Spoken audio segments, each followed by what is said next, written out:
Hello, today's story takes place in Taranto, a province located in the southeast of Italy. In the southern part of this province lies a small town called Avetrana. It is known for its historical architecture, narrow alleys, bustling markets, and stunning beaches. The town has around 7,000 long-term residents. The main character of the story is Sara Scazzi, a 15-year-old girl full of energy and joy.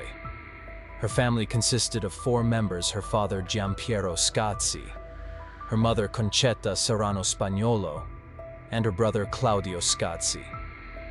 Sara lived with her mother in Avetrana, while her father and brother worked in construction in Milan and only occasionally returned home. Sometimes Claudio would come back during the holidays to reunite with the family. Sara always dreamed of living in the bustling city her brother often described. She was a 10th grade student, curious about new things, loved animals, enjoyed making friends, and idolized the singer Avril Lavigne. Her room was covered with posters of her idol, and Sara often copied Avril's makeup style. During the summer holidays, she especially loved going to the beach to surf. But one day, tragedy struck, unexpectedly shattering her beautiful life. So what exactly happened to Sara? Let's turn back time to August 26, 2010, to uncover the details. That day was a hot summer Thursday. Sara really wanted to go to the beach, so she texted her cousin Sabrina Misseri, asking her to go together in the afternoon. Around 2:30 p.m., Sara left home alone. That day, she wore a pink t-shirt, flip-flops, carried a black fabric bag on her shoulder, and held her mobile phone, a gift recently given to her by her brother. Sara's house was only about 600 meters away from Sabrina's, just a few minutes' walk. Sara planned to stop by her cousin's place first before heading to the beach together. However, on this short walk, something unusual happened. Around 2:40 p.m., Sabrina had already been waiting at home for a while, but Sara never showed up. She found it strange because Sara was usually very punctual and had never broken a promise. Even if something unexpected came up, Sara would always inform her. Thinking this way, Sabrina sent a text asking when she would arrive. 2 minutes later, at 2:42 p.m., she still hadn't received a reply, so she called Sara's phone. But the phone was already turned off. Sabrina was a little surprised, but not overly worried, since Sara was 15 and going through her rebellious teenage years. She often argued with her mother at home and sometimes even threatened to run away. Concetta, her mother, usually gave in. Sabrina thought maybe Sara had fought with her mom again and wasn't in the mood to go to the beach. As the evening fell at home, Sara's mother, Concetta, was waiting for her daughter to come back for dinner. Seeing that Sara still hadn't returned, she called her daughter's mobile, but it was also switched off. Thinking maybe the battery had died, she called Sabrina to ask. When she learned that Sara's phone had been off since the afternoon, her worry deepened. Concetta immediately called everyone she could, but no one knew where Sara was. Realizing the seriousness of the situation, she contacted the police and also reached out to the famous TV program Chi l'ha visto, which specializes in missing person cases, to ask for help.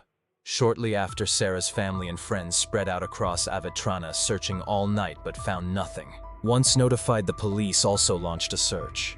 Since Sara was only 15, still a minor, and had already been missing for several hours, the situation was extremely alarming. At first, investigators ruled out kidnapping since Sara's family was not wealthy. She lived with her mother while her father and brother were working far away in Milan. The police began questioning Sara's family and friends, trying to reconstruct her movements on the day she went missing. According to her mother, Concetta, around 9 a.m. that morning, Sara went out to buy ice cream for her cousin and returned home. Around noon, at about 12 p.m., she went to a convenience store to buy some items and came back at 1 p.m. At 1:55 p.m., Sara received a text from Sabrina inviting her over. After 2 p.m., Sara left home and disappeared. However, according to Sabrina, Sara actually left home around 2:30 p.m. This meant there was a discrepancy in the timeline. Sara's mother claimed she left at 2:00, while her cousin insisted it was 2:30. The police checked the text message history and discovered that at 2:23 p.m., Sabrina received a message from Sara. "Wait a moment, I'm changing into my swimsuit. I'll be there soon." At 2:25 p.m., Sabrina texted again, "Hurry up and come over." 3 minutes later, at 2:28 p.m., Sabrina sent another message asking if Sarah had already left the house. Since her phone had no credit, Sarah couldn't reply with a text. As agreed earlier, she was supposed to give a missed call to confirm she had left home. However, Sarah disappeared somewhere along the short walk from her house to Sabrina's. The police quickly launched a search, combing through the route between Sarah's house and Sabrina's. They interviewed neighbors and passers-by, checked alleys, deserted roads, and empty lots. Family and police also printed missing person flyers and spread them across Avetrana. Several witnesses provided important information. Witness A said that around 2:30 p.m. she saw Sarah leaving her house walking through a nearby alley, followed by a stray dog named Seta, a German Shepherd mix who often followed Sarah because she fed it. Witness B reported that at 2:33 p.m., while driving with his wife, he saw a striking blonde girl walking alone whom he recognized as Sarah. These testimonies match Sabrina's statement suggesting the disappearance occurred between 2:33 and 2:42 p.m. Sarah's disappearance quickly shocked the public. Media and online communities began digging into her personal life, relationships, and social media activity for clues. Some outlets irresponsibly suggested she might have run away to Milan to find her father. But her father, Giacomo Scazzi, immediately denied this, saying he returned from Milan right away to help the family search for Sarah.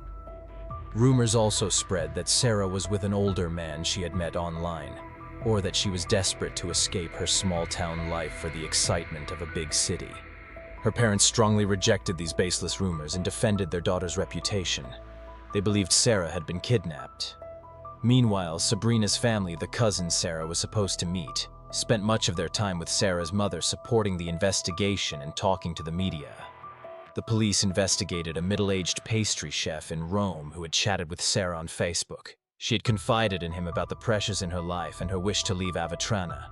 Sarah, who was active on social media, had met several men in real life, but investigators found no evidence that she had been coerced into leaving. Weeks passed and media attention only grew. Sarah's family frequently appeared on television programs, hoping public pressure could help bring her home. On September 8, 2010, Avetrana residents organized a march to search for Sarah. Sabrina also took part. The townspeople pleaded with the kidnapper to release her. A month after her disappearance, there was still no progress despite numerous tips. Then on September 29th, Michel Misseri, Sarah's uncle and Sabrina's father, went back to retrieve a screwdriver he had left in an olive grove. There, he spotted something shiny under the bushes, a burned mobile phone half destroyed. Michel recognized the keychain attached to it. It looked just like Sarah's phone. To confirm, he called Sabrina to describe the model. She confirmed it was indeed Sarah's phone, though the SIM card and battery were missing. Many people found Michel's discovery suspicious, suggesting he himself might have harmed Sarah and destroyed the phone. Police also suspected him, especially since Sarah had last been seen walking past his house that day. Interestingly, the stray dog following Sarah did not enter his yard, but instead stayed lying on the street outside his gate. When investigators brought up this clue, Michel immediately denied it. He insisted that he had never seen Sarah on the day she disappeared. As for the stray dog sitting outside his house, he claimed that it must have only wandered there in search of food. But as public pressure grew, the police turned their full attention toward Michel. They soon discovered that on the day Sarah went missing, he had been working in his car garage. Even more troubling, some of Sarah's friends told police that she had confided in them many times, saying that Michel had been making her uncomfortable for months. She had felt distressed and unsafe because of him. On October 6, 2010, police officially interrogated Michel. That same day, Concetta, Sarah's mother, was invited to a live television program dedicated to finding missing persons. In a shocking and heartbreaking moment right in the middle of the broadcast, the host announced to Concetta in front of thousands of viewers that her daughter had died because Michel had just confessed to police. Devastated, Concetta could barely process what she had heard. "I'm trying to understand what just happened," she whispered before quietly leaving the studio. The public was outraged. Many condemned the television producers for revealing such tragic news to a grieving mother on live TV, calling it cruel and insensitive. Meanwhile, during that interrogation, after more than 9 hours of relentless questioning, Michel finally broke down. He admitted what had happened. That day, he had been repairing a tractor in his garage when at around 2:25 p.m., Sarah suddenly walked in and greeted him, calling out Uncle Michel. Hearing her voice gave him a rush of twisted excitement. When Sarah turned to leave, he grabbed her in a moment of dark impulse, intending to take advantage of her. But Sarah resisted fiercely, trying to fight him off. Enraged and unable to control himself, Michel looped a rope around her neck while restraining her arms. At only 15 years old, Sarah had no chance against his strength. In those final moments, she tragically lost her life inside that garage. What happened next showed just how cold-hearted Michel had become. Instead of calling for help, he placed her body in the trunk of his car and drove to a remote farmhouse. There he pushed her down into an abandoned well and covered the opening with debris. To erase evidence, he burned all of Sarah's belongings. This explained why her cell phone was later found partially charred. Police eventually located Sarah's DNA inside Michel's vehicle. Acting on his confession, they searched the well he had pointed out.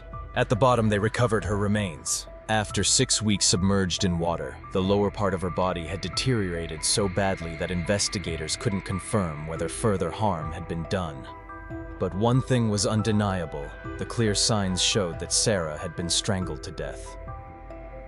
On October 9, 2010, a solemn funeral was held for Sarah. Thousands of people attended, filling the cemetery with grief and anger. Sarah was laid to rest in the city graveyard. Outraged by the cruelty of her uncle people, branded Michel with a chilling nickname, the Monster of Avatrana. To protect him from possible attacks by other inmates, Michel was placed in solitary confinement while awaiting trial. The autopsy revealed that Sarah's body had been severely decomposed, making it impossible to determine whether she had been assaulted.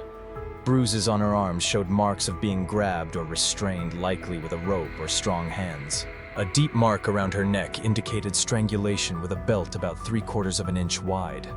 The cause of death was confirmed as asphyxiation. At this stage, investigators believed the case was nearly closed. Sarah's body had been found and Michel had confessed. But doubts lingered. Michel had changed his story several times, each version contradicting the last, making his testimony unreliable. In the days that followed, Michel's account shifted yet again. At first, he said he had killed Sarah after attacking her. Later, he claimed she had fallen accidentally, hitting her head on the garage floor. The police believed Michel was hiding the truth. They even considered a bold possibility that he may not have acted alone. Looking at the timeline, investigators tried to piece things together. Sarah was killed around 2:25 p.m., and Michel later said that by about 2:50 p.m., he had already driven roughly 5 miles with her body to the burial site. The route included about half a mile of city roads, several stretches of rural lanes, and about half a mile of rough dirt path full of ditches and slopes. Just traveling that distance would have taken him at least several dozen minutes. According to Michel, after arriving at an abandoned storage building, he pulled Sarah's body from the car and dragged her under a tree where he violated her. He then put her clothes back on, transported her to an abandoned well about 200-300 feet away, and dropped her inside. Years earlier, he had covered the well's opening with a large stone. Once there, Michel claimed he removed Sarah's clothing again, before dropping her into the water, covering the well with rocks and dirt. He then went to a nearby field about 2/3 of a mile away to burn her clothes and backpack. By 3:25 p.m., he said he had returned home. But the timeline didn't add up. Some witnesses reported seeing Michel driving home from outside at around 3:45 p.m. later than he claimed. His version suggested he had done everything in only 45 minutes, something investigators doubted could be accomplished alone. They began to suspect Michel might have had help. Police pressed further, looking into possible accomplices. About 6 weeks later, during a routine check, a prison guard overheard Michel muttering to himself, "My daughter Sabrina had called me for help. Sarah came into my garage then. Michel killed Sarah." This raised suspicions about Sarah's cousin Sabrina. Investigators began to notice her strange behavior. For instance, after Sarah went missing, she went to Sarah's house and asked her mother for Sarah's diary, falsely claiming that police needed it. Some of Sabrina's friends also told investigators they had seen her acting oddly after the disappearance, crying one moment, then suddenly laughing the next. At the time, they thought it was simply grief and emotional instability. Sabrina often told her friends that her cousin must have been kidnapped. After Michelle's arrest, she even became something of a media figure, appearing frequently on television interviews saying that her father needed to pay for what he had done. But then on October 16th, Michelle shocked investigators by claiming that his daughter Sabrina had not only been involved in the crime, but had actually been the mastermind. According to him, the two cousins had argued that day. He claimed that Sabrina lured Sarah into the garage, told him to hold Sarah's arms, and then strangled her with a belt. Michelle quoted his daughter as saying, "Let's teach her a lesson. Kill her." 2 days later, police arrested Sabrina on charges of murder. Her mother, Cosima Serrano, quickly came to her defense. She said, "I don't want to visit my husband in prison. I need to tell him that because of his lies and false accusations, our daughter is now being held in the cell next to his." Investigators questioned Michelle once more. This time he claimed that just 1 day before the crime, his daughter had a heated argument with Sarah over a man. During the next phase of the investigation, police also discovered Sarah's diary. Inside, she had documented arguments with Sabrina before the crime took place, along with notes about their interactions with a man. In one entry dated July 28, 2010, Sarah wrote, "Hello, my name is Sarah. Recently, I've gotten very close to a 27-year-old man. I'm only 15, but he treats me very kindly and always hugs me. His name is Ivano.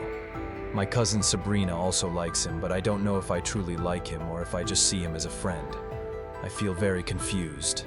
At this point, the investigation revealed a love triangle between Sarah Sabrina and a man named Ivano, the one mentioned in the diary, who was 27 years old at the time.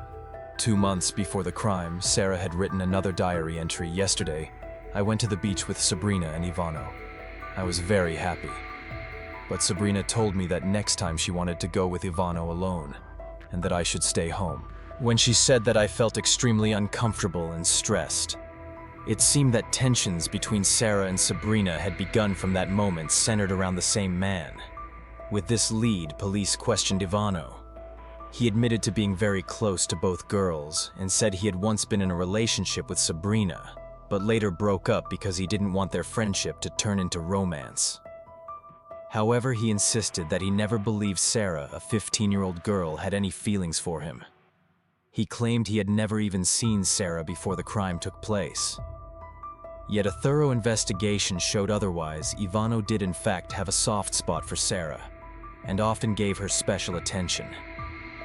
This fueled Sabrina's anger, as she believed Sarah's presence was the reason Ivano broke up with her. On the night before the crime, several witnesses saw Sabrina and Sarah having a heated argument in a public square. Sarah even noted it in her diary. "Last night I went out with Sabrina, Mari, and Arena. We went to a bar for soft drinks and then went home. As usual, Sabrina got angry, saying that every time Ivano was around, he always stayed by my side. Of course, my cousin would think that way. At least Ivano treated me kindly, while he didn't treat her the same. I just wish I had a boyfriend like him. Anyway, I'm used to it by now."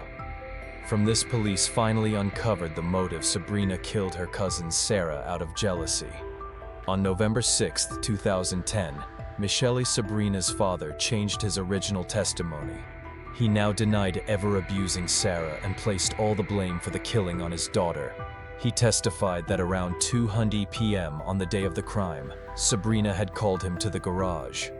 When he arrived, Sarah was already lying on the floor with a belt around her neck. His daughter and wife were standing nearby, confused and unsure of what to do. Sabrina then said that Sarah had accidentally fallen while playing in the garage. However, Michelle knew well that Sarah's death was no accident.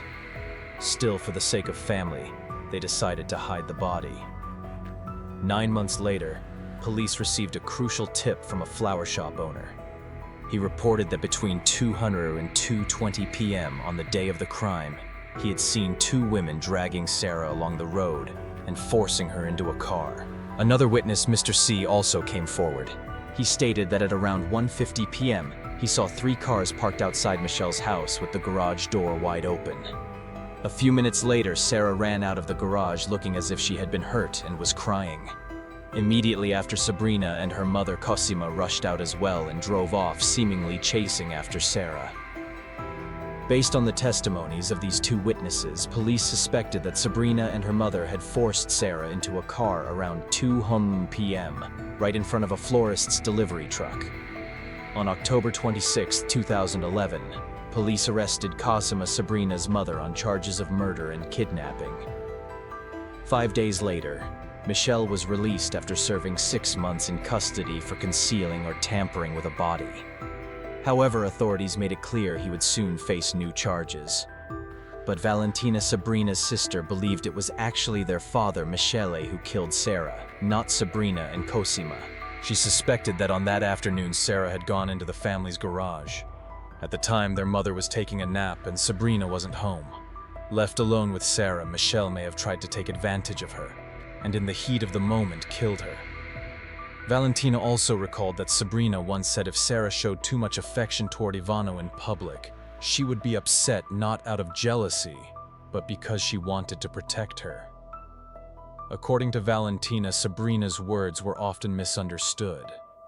She even remembered a text message from Sabrina that read, "Dad said he would help me kill Sarah. I think he's either lost his mind, or it was just one of his strange strategies." During the investigation, police also uncovered a recorded phone call from October 6, the same day Michelle confessed during interrogation. At 10:00 p.m. that night, Sabrina told her boyfriend Ivano that she was worried because both she and her father had left fingerprints on Sarah's phone. She admitted to touching it on the day of the crime. From this, investigators realized that Sabrina's original statement about Sarah's whereabouts had been completely false. The text messages sent from Sarah's phone that day were actually sent by Sabrina, not Sarah herself. Sarah's mother had been right all along. Sarah left her house at 2:00 p.m. and was killed around 2:30 p.m. According to the investigation, Ivano had been with both Sabrina and Sarah just 30 minutes before the crime. He witnessed a heated argument between the 2 cousins. Investigators later concluded that if Ivano had told the truth from the very beginning, the case might not have dragged on for so long. After Sabrina, Cosima, and Michele were arrested, Carmine, Michele's brother, also confessed to helping hide Sarah's body. The official investigation closed on July 1st, with 15 people charged in connection with the case. The accusations ranged from murder and aiding a murderer to concealing a body, kidnapping, theft, and perjury. A year and a half later, in October 2012, the trial opened at the Toronto courthouse. Sabrina and her mother Cosima were charged with murder, while Michelle faced charges of concealing a body. After 15 months of hearings, the court delivered its final verdict: Sabrina and Cosima sentenced to life in prison for murder. Michelle sentenced to 8 years in prison for concealing a body. Carmine, the brother of Michelle, was sentenced to 6 years in prison for similar charges. Ivano received a 5-year prison sentence for perjury. 2 defense lawyers were also given 6 years for the same offense. Another lawyer had previously been sentenced to 2 years for encouraging false testimony. In July 2015, the Toronto court upheld the verdict against the 3 main defendants: Sabrina, her mother Cosima, and her father Michele. However, Sabrina's former lawyer had his sentence reduced to 1 year and 4 months. Carmine, Michele's brother, had his sentence reduced to 4 years and 11 months. In this case, many people gave false statements, including some early witnesses and Sabrina's friends. They were believed to have been influenced by Sabrina and her mother, Cosima. According to investigation records and court hearings, Sabrina developed resentment toward her cousin Sarah because her ex-boyfriend Ivano liked Sarah. Her mother, Cosima, also despised Sarah since the girl was the daughter of her own sister, yet was more loved by others than her own daughter. Because of this, she assisted her daughter in carrying out the cruel act. Michelle, Sabrina's father, once tried to take the blame to protect his family, but in the end, he could not hide the truth. Some of the harsh criticism directed at him after the case was considered not entirely fair. The case concluded with Sabrina and her mother, Cosima, imprisoned together in the same cell. Michelle, the father, was released in February 2024. As for who truly ended Sarah's life that day, Perhaps only those involved know the real answer. The case of Sarah left us with many lessons to reflect upon the darker side of human emotions and the importance of truth. Jealousy and envy can grow into hatred, leading to merciless actions. It also shows the damage caused when people hide the truth, cover up crimes, obstruct investigations, and ultimately prevent justice from being served. This is where today's story ends. See you in the next video. Goodbye.